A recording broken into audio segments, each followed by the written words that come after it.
Welcome to the OpsTrack app. When you first log in, you're going to see your dashboard right here. It's going to be in a 0 state. And you can see over on the left-hand side, you have all of your different sections: dashboard, vision, blueprint, goals, and so on. And then up here at the top right, you're going to see your settings icon, which I'll talk about in just a second. We'll make some adjustments there. And you'll see your name. It'll probably have something to do with your email address right there in the top right. And it just says company dashboard. So I'm gonna give you some first things to do first when you log in here. And that is, you're gonna go down to the people section and you're going to update your profile card. So this profile card is going to belong to David Jones. So I'm going to edit that profile and I'm going to actually drag and drop an image there. And so you'll see an image of David Jones. You change the name. And then position you can change, and you can update all this information as well. And then you update member. So you want to update your profile inside of OpsTrack, one of the first things you do, so that when you create tasks later or whatever you may be doing, that it shows your profile attached.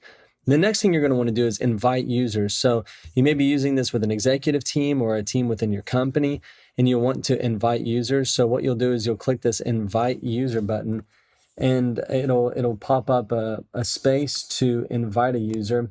And we're going to just invite an email address. Oh, and this says this right here. It says, do you want to add one more seat? So I can confirm and add one more seat, or I can add 3 more seats, 2 more seats. And just for the example, I'm just going to add 1 more seat. I'm going to confirm and add that seat. And then it's going to let me invite the member. And then I'll put the email address right there. I'll send the invitation, and that invitation will go out to that new member, and that new member will then create an account, and their profile will pop up right here as well, right next to this. So that's how you add your first user. And again, you can add as many users as you want to the platform.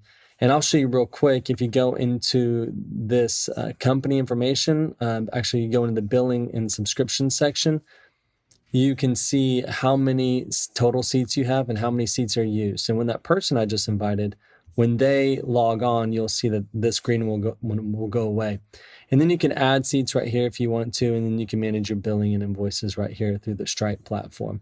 So that's how you do that there. So the next thing you're going to want to do is, I like to start off with creating your first team. Again, you're probably using this platform. If you're using it as a solopreneur, then I would just create an executive team or some sort of leadership team.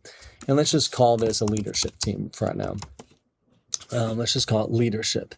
And the team lead will be David Jones, and then it'll be active, and you can select a color there, and it'll create a team. And that way, when we start creating goals, or if we have scorecards, you can assign those scorecards to a team. And then if you have tasks, now you can assign this task to a person. So it just gives you some of the basics. And then the next thing you're going to want to do is you're going to want to update your company information. And so you can update all these different things here.